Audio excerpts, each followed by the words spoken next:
Gik vi længere om at gøre, kom om til Hans Jensen.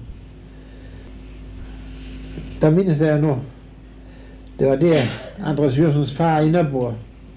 Han var slagter det om dengang, og var skomaker ved at sige år. Og de andre slagtere, så kører han så slagterkreatur og kører langs med.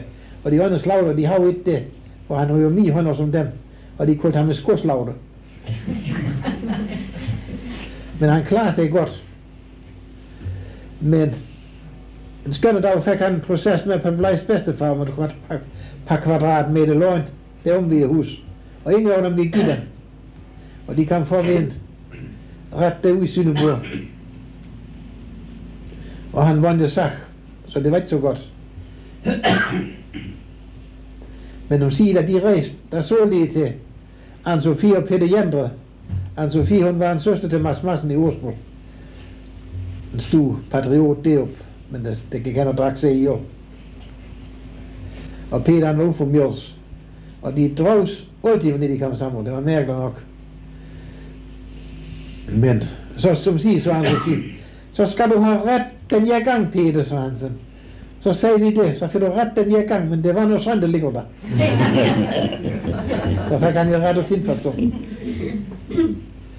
Og de startede et hyggeri. Det ene bakke i en over stove, og der holdt en lille god forretning der. Og var så akkurat for, hvad det kyge derude, de måg, så rendte de med at skovle og markette dem, så det var de rigelige koster og smive. De hoved en gang i der unge, der var egentlig skulle gives, så var de rejsende har slået at sige under ejendom. Og fik hjem købt. Men da de så kom hjem, så sagde han, Peter, det var lidt op, og der var de en købt. Så måtte de give en overfindelsessum, og så fik de den her lille ejendom her om i dag. Med at lå en halvpart over Fyn og halvpart over Såle. Ja, det dem, så kom den, en Hans Mathisen. Overfor Braballer.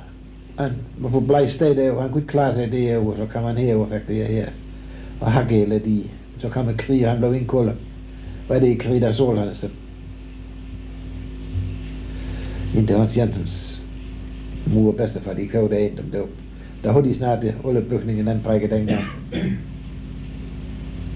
Og der mindes jeg noget fra min dreng, det var så et fatterlam, der gik rundt, de kaldte hende Tumpetrine. Og hun gik og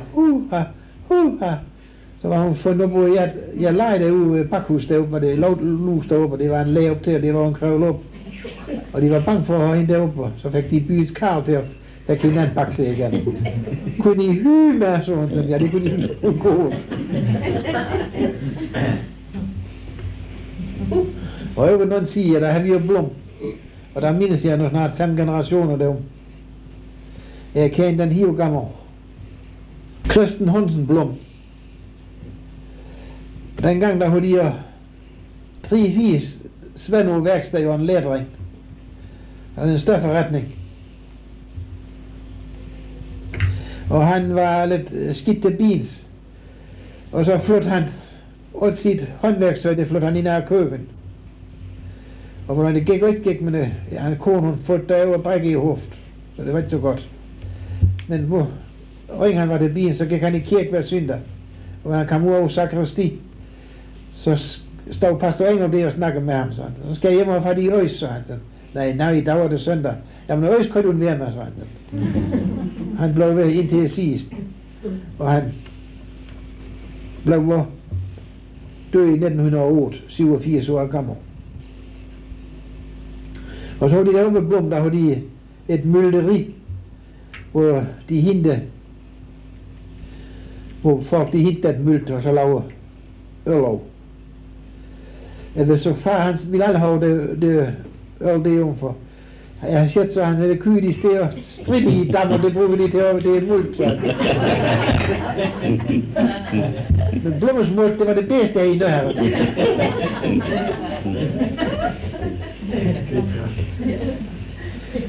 Hans søn, Hans Christian Blom, han blev ikke så ret gammel, han var kun 59 år død år efter sin far. Og han var gift med mig Blom. Hun var sådan lidt fin, og hun var der for søst og i familie med med Jensen derude. Ikke var Hans Jensen derude. Han var det skændt så mange penge til studie alt det. Til at stifte legater derude. Og skændte en masse penge væk. Og der var din far, han så, han kunne godt have skændt lidt til jer. Kunne han da også godt have byde. Men det var sådan mærkeligt at høre, men vi kunne høre, hvordan stemningen var derude ved Ogar. For men din bedstemor, hun så ved Pessens, så var det stod her med Pessens. Men da hun så ved Pessens, så var det ikke så godt, så vi kunne høre, hvordan stemningen var.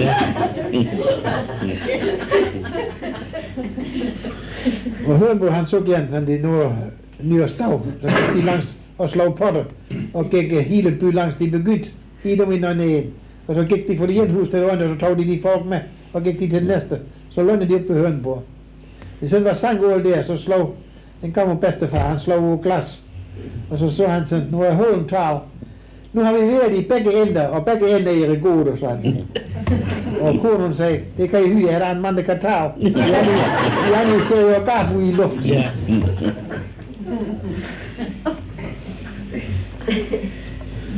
Og nu skulle vi bare have din far, for han kunne have fået 2 måneder. For han vidste jo helt nøjagtigt, hvor meget hver båd og give for sin ejendom i hele by rundt. Han kender alle heste og hvad der alle folk, der hun laver her. Og han så, ja, da din bedstefar skulle have ejendom den anden, han blev givet med en pige den for Jøssensdag i Lavnsby, så skulle han give 40.000 for den. Men gammel Jøssen den anden, han gik hen til Skatollerhav, det er 40.000 nu. Og så kunne han tage med hjem og betale sin far. Så den gamle Christiansen, det skulle jeg lige have vidst, så skulle han have givet lidt mere for os dag.